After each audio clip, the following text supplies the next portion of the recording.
now time for the big story.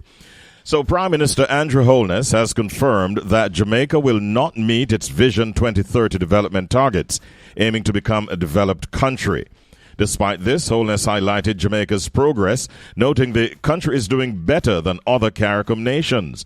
The Prime Minister emphasized the need for continued economic growth and investment in education to achieve long-term development goals. Vision 2030's wide scope and limited execution capacity had been cited as challenges, with experts suggesting a more focused approach that is necessary. The Prime Minister was speaking at his swearing-in ceremony yesterday evening. And at this time, we'd like to welcome our guests on the Big Story segment. We're joined this morning by Donovan Wignall, who himself is a former president of the Micro, Small and Medium Enterprises MSME Alliance. Good morning and welcome, Donovan. How are you doing? All right. Seems we don't have Donovan there. Did we lose him? And we also should be joined by Wignall and O'Brien Chang. Kevin, are you there? Hi, Richie. How are things? All right. All is well, Kevin. Kevin is, of course, a well-known political commentator. I'm going to try to do a quick reconnect, Kevin, if you just hold a second, as we try to get back Donovan online. He was with us earlier, and we would love to have him as part of this discussion right here on the Richie B Morning Show. So, Donovan, if you're listening, listen up, because we are trying to do that quick reconnect so we can have you as planned as part of the conversation. There you go. That's the ring, and we expect that he will answer any second now, and he has. Donovan, are you there? Yes, Richie. Good morning. I'm back. All right. You sound a little muffled, and I'm not certain why, but I did hear you say you're back. Are you there? Yeah, man. I'm here. I'm sounding okay. It cuts in and out a little bit. I don't know what it is, but if you can do any adjustment on your end, that would be helpful. All right. While you're doing that, I want to bring Kevin in. Kevin, first of all, your impressions of the swearing-in ceremony overall yesterday. Well, to be honest with you, is what you expect. I mean, you always have the same kind of messages: unity and development and this kind of stuff. So it's what par for the course. I mean, at least we're changing, swearing in without any violence and all that kind of stuff. So you appreciate it. It's a peaceful transition. But the usual stuff. Mm-hmm. We need to get more efficient. We need better education. But at least it's a step up from the previous ones when we would have heard about we need to cut crime and unemployment. Those have been cut. So the change of message shows the country has progressed in some ways. Okay. The one thing, these politicians keep beating this constitutional reform drum, right? Yes.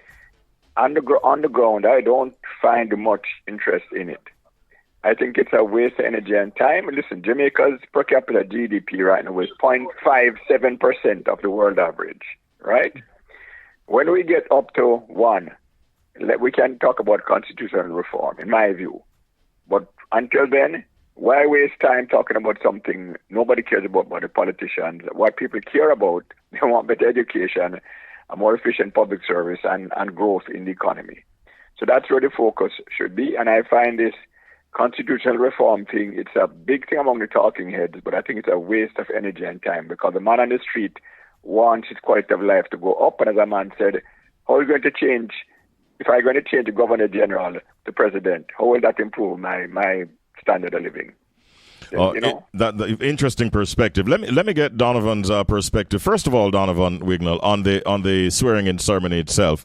From what you saw, what are your impressions? Well, nothing that I didn't expect. It was a little bit funny at some point in time where the Prime Minister took some jabs at Mark Moulin. It was good banter. Couple of the things, of course, the people in the background at the 1 p.m. and the Prime Minister rubbing it in a little bit, but it was all in good fun. I think the message itself was about the things that he's going to do in the next administration, the administration now. He mentioned education, he mentioned housing, he didn't anything much about health. I think that needs to be addressed. But I'd agree with Kevin O'Brien Chang regarding this constitutional thing. A lot of people on the street right now, it's not something that people are thinking that will impact the quality of their lives immediately. I think what the Prime Minister should focus on are issues that impact the quality of life of the people. And that is going to be education, health, housing. Those three things that have... And water. And absolutely water, yes. Because there's some serious challenges there. But education, health, housing, water are the things that impact people's quality of life. The salary increases, etc., fine. But, when a person is paying housing trust for all of their life and can't buy a housing trust house, that says a lot about where the country is at. No versus so it was then where a factory worker could get a housing trust house, get a Portmore house, and that house now becomes a major asset and a major route out of poverty. The Prime Minister spoke to every Jamaican not being in absolute poverty, and one of the best ways to get people out of absolute poverty is to make those three things affordable. Yeah. So, and then the whole thing about the growth in the country, I think we have passed the stage now where we're addressing the macro financial stuff. We have done a lot to get macroeconomic stability. So where we are now, we need to focus on growth and how we start moving the country down 0.8 and 0.1 and 1% growth. Yeah. So the Prime Minister, yes, absolutely. The Prime Minister admitted that the Vision 2030 will not be achieved at this time. But what, Kevin, does this signal about Jamaica's governance and planning and even execution over the next few years? Well, I mean, if you look at where Jamaica's coming from, nobody expected us to reach it because we're so far behind. But let's admit it, the last 10 years I've seen dramatic improvement in certain areas. Crime is down almost 50%. Unemployment has plunged from 14% to 3%. Poverty has gotten from 20 to 8%, right? Debt to GDP ratio is down and IR is up. So I've seen some dramatic improvements. But as Donovan said, it's laid the ground now. We need to see growth. And personally, it's three things most Jamaicans want, the bulk of them that they're not getting. They want good roads, they want reliable water, and they want affordable housing. And I think those are the three things that the Prime Minister probably will spend most of his time on. But of course, overarching this is the education system. The productivity is poor because the education system is poor. And there's one issue I wish people come out and talk about it clearly. The main problem with our education is the boys. There's a huge gap between the girls and the boys, or the females and the males. If our males are performing as well as the females, there wouldn't be much gap education from world standards, And it is something nobody wants to come out right and say that they need to have a special targeting of the boys. It's a cultural problem. It's not the boys are dumber than the girls. It's clearly a cultural problem where the men are if they are educated, they're my mama man. Be blunt about it. If the boys are diligent in school, they're not. They're looked down upon instead of being, admired. It's a cultural thing that's going to require a national, advertising education program that being educated you can be a man and be educated well. It's a negative thing, and that is, I think, is perhaps the single biggest thing holding back Jamaica right now. The fact that the boys are underperforming so badly in education, and it starts at every level. From grade 4, you see the results of mastery and all that, and nobody wants to call it a spade a spade. You have these gender activists simply live in the past where women are oppressed, but it's no longer the case. It's the men who are the second-class citizens in Jamaica, the boys.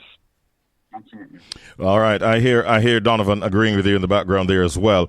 But Donovan, I want to focus on the same matter of not achieving Vision 2030, because we know that the MSMEs really were expected to benefit from the goals that were outlined in this Vision 2030. What impact by us missing that mark? What impact do you think this will have on the MSME Alliance and other the ordinary Jamaican people? Well, Vision 2030 was really aspirational goals set at a time when I think our objectives we weren't clear on some of the objectives. We have learned a lot over the past 8, 9, 10 years. And basically, we are able now to see where the problems are, one, in MSME development, and address those problems pointedly. So the whole matter of financing for MSMEs, the whole matter of, looking at how we treat with young companies, even the whole matter of bringing MSMEs to, and small businesses to even the stock exchange and the benefits of that. How we treat with growth and businesses, and not just the businesses as a tax cash cow, but businesses as a means to get the country out of where it is. The growth numbers and the employment numbers, if you should believe them, at this point, you have to try and balance what you're seeing and what you're feeling on the ground versus what is being told to you. Mm-hmm. And I think having MSMEs as the engine of growth, as that particular sector of the economy that pushes growth, and treating them the way they are currently being treated, especially by the commercial bank, speaks to a lot. Where we're at now, and even the Vision 2030 that we would have outlined, a lot of thought wasn't put into the fundamentals of, especially growing the economy and having the economy and the country at large being in a solid place to where, we can say, okay, we have achieved this mark or that mark. We have not done, we were derailed, we were distracted over the period of time. And I think now we can refocus and set some other. Okay. I have to ask this question, Kevin. Do you believe we had set some unrealistic goals from the get-go, and by extension, what kind of revised national plan should we put in place to ensure that Jamaica still moves towards becoming a developed country? Well, if you don't set the standards high, Richie, people are human nature, and especially in Jamaica. Whatever the goal is, we take off some part of it. So we're not going to reach it. So, it's acceptable to go below the goal. It's like Jamaicans are never on time. If you're 15 minutes late, you're early, right? if that much. But that kind of thing. Put it this way, something advertised in Jamaica 5 o'clock. I usually say 6:30 is going to start, right? Unfortunately. So it's the same mentality. You have to set it above high enough where if you fall underneath it, you reach somewhere, by the way, I noticed Mr. Holness put something there called speed, which is one of the things that everybody agrees upon. The bureaucracy must be improved. Speed, streamlining processes for efficiency and economic development. A speed task force. And that has to be one of the things that has to be looked at, because that's one of the things holding the economy back, the inefficiency of the bureaucracy. And as I said, the growth doesn't come by one magic bullet, You need about 100 bullets to get growth going. People are looking for a single silver bullet, but life doesn't work like that. So improve the bureaucracy, improve the education, improve the road network.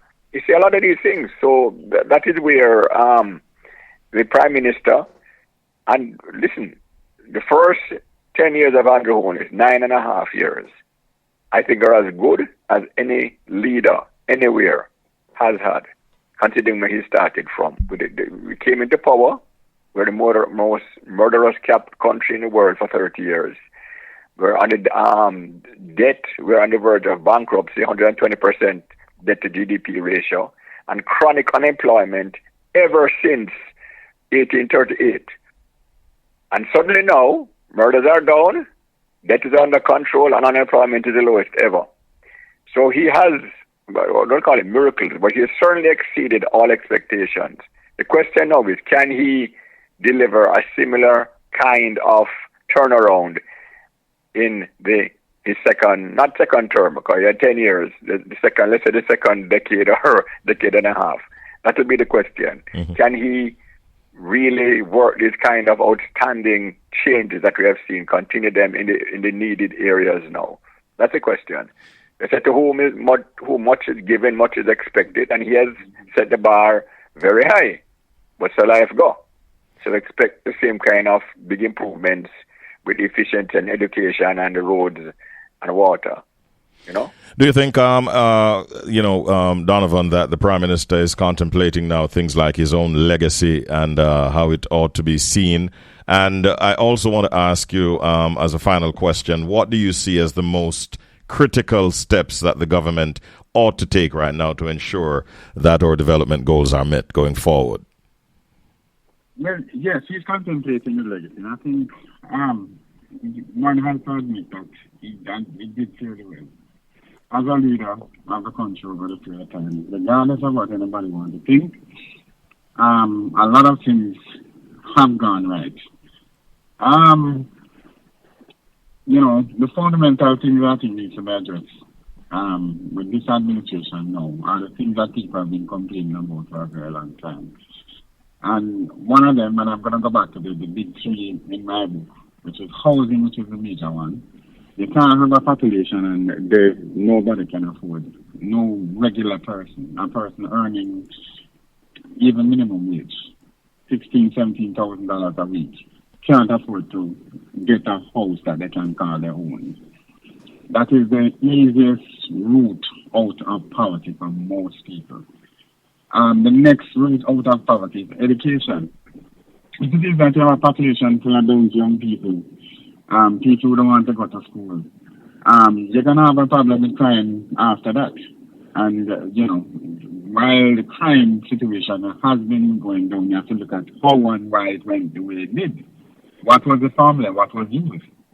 So education is very, very important. And we have to touch back on the whole thing about educating our boys and how we interact with the boys.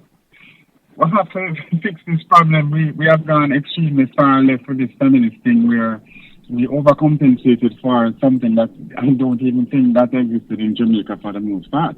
And then we emasculated the boys. And we end up with a situation with 90% who is graduating and going to school now are girls. And the boys are found elsewhere doing things that are not even legal.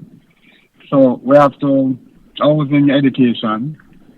And of course, if it is that the country, you as a person, if you're sick, you are going to be in problems because you cannot afford to mend yourself. If you go to the hospital, it's going to be a serious thing for you to get you to sit and, so those things, I'm going to get into the details of it. But those three things, health, housing, education, if he fixes those, his legacy will be solid. Nobody can touch him. And that I'm really hoping that that's where the focus is for the next 4 or 5 years, that he addresses what he said yesterday. I was there, I heard him say that he's going to deal with the whole matter of absolute poverty in Jamaica. And if he finds a way to fix that, then his legacy will be very, very secure. All right. Donovan Wignall, Kevin O'Brien Chang, I thank you both for your time and your thoughts. Have yourselves a wonderful day.